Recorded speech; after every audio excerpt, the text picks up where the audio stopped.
Good morning, welcome back to our channel. আশা করবো তোমরা প্রত্যেকে ভালো আছো, আমরাও ঠিক আছি।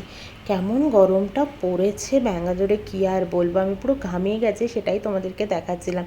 দেখো সকাল থেকে উঠে চুল টুলও আঁচড়ায়নি, প্রমি বেরিয়ে গেছে অনেকক্ষণ, এখন বাজে সকাল 8টা।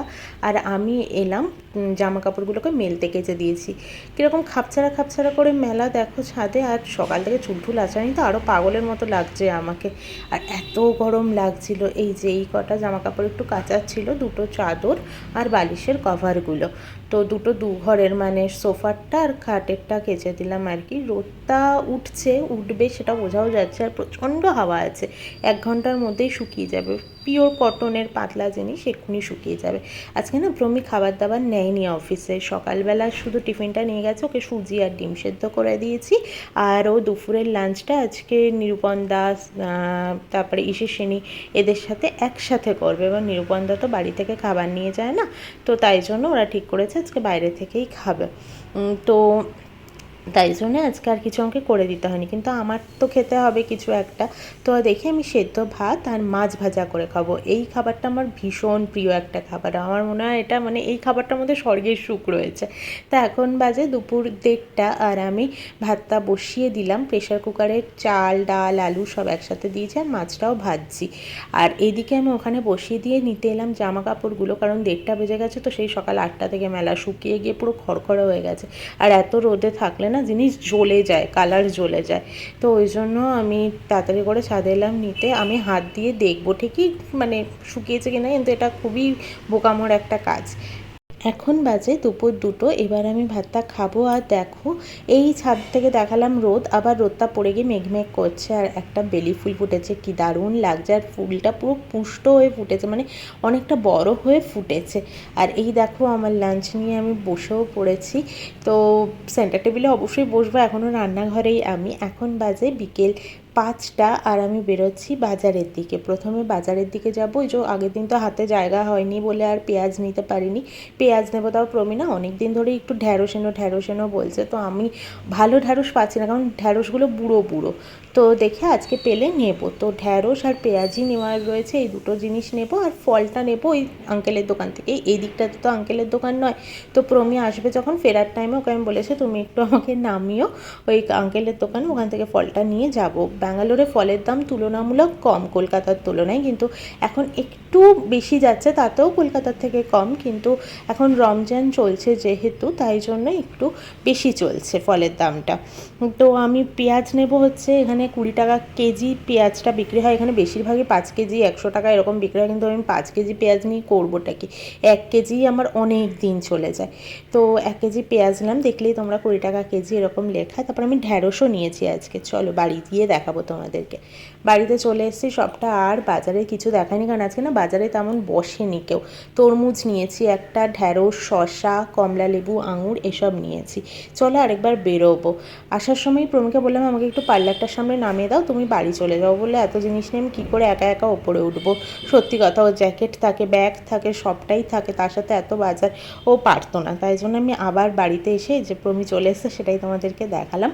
তো তারপর আমি বেরোলাম, আমাদের একদম সামনে পার্লারটা, জাস্ট রাস্তাটা দিয়ে নিচ দিকে নেমে গেলেই ডান হাতে পড়ে। তো আমি এই পার্লারটাতেই আসি, পার্লারে কাজ আমার শুধু এখানে আইব্রো করাই, তাও আমি এখান থেকে চুল কাটাই না, চুল কাটাই আমি কলকাতার থেকেই। এখনও চুলটা নিয়ে না আমি ঠিক সবাইকে ভরসা করতে পারি না, এমনিই সব চুল উঠে গিয়ে টাক হয়ে যাচ্ছে মাথা, ব্যাঙ্গালোরে আসার পর কি চুল ওঠে।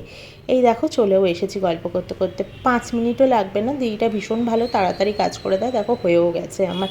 বাড়িতে এসে পনিরটাকে গরম করে নিলাম, কারণ পনিরটা না অনেকক্ষণ হলো ফ্রিজ থেকে আমি বার করে রেখে দিয়েছিলাম, আর এত গরম পড়েছে যে রিস্ক পাই না যে অনেকক্ষণ ধরে বার করে রাখবো। চলো এরপর যাবো ছাদে। আমরা এলাম একটু ছাদে, কি লেভেলের হাওয়া দিচ্ছে বুঝতেই পারছো।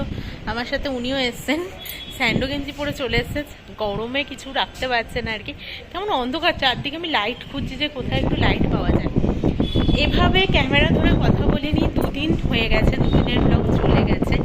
এত গরম ঘরেই হাওয়াটা ঢুকছে না, ঢোকার কথাও নয়।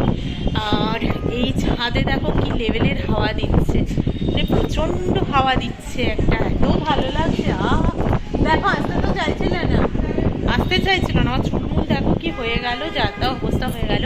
যাই হোক, তোমাদের সাথে আমি এভাবে কথা না বলে আমার ঠিক ভালোও লাগে না। দুদিন হয়ে গেছে ওইভাবে আমি ব্লগ দিয়েছি, তাই আজকেরও প্রথম পার্টটুকু ওভাবেই গেল, লাস্ট পার্টটুকু আমি এভাবেই ভাবলাম যে শেষ করি। তোমরা তো দেখলেই যে পনিরটা গরম করলাম আমি, আর চাদর ফাদরগুলো না গিয়ে পাততে হবে। দেখলে যে চাদর কেচেছি আর কি, কাজের তাড়ায় আজকে আর চাদর পাতা হয়নি।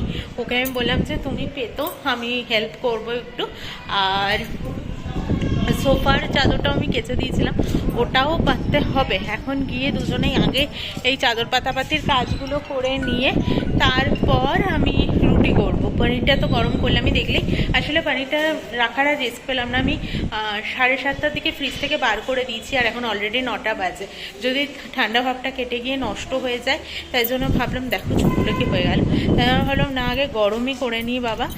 কারণ এখানে না এত গরম পড়েছে যে বাইরে কিছু রাখাই যাচ্ছে না, মানে আমি অন্তত রিস্ক নিচ্ছি না, নিজেরাই ঘেমে একাকাণ্ড অবস্থা হয়ে যাচ্ছি। তো তাই জন্য, আর ওর না খুব কিউরিসিটি যে হচ্ছেটা কি, ওই দেখো ও ঘুরঘুর ঘুরঘুর করে, কিন্তু খুব সুইট।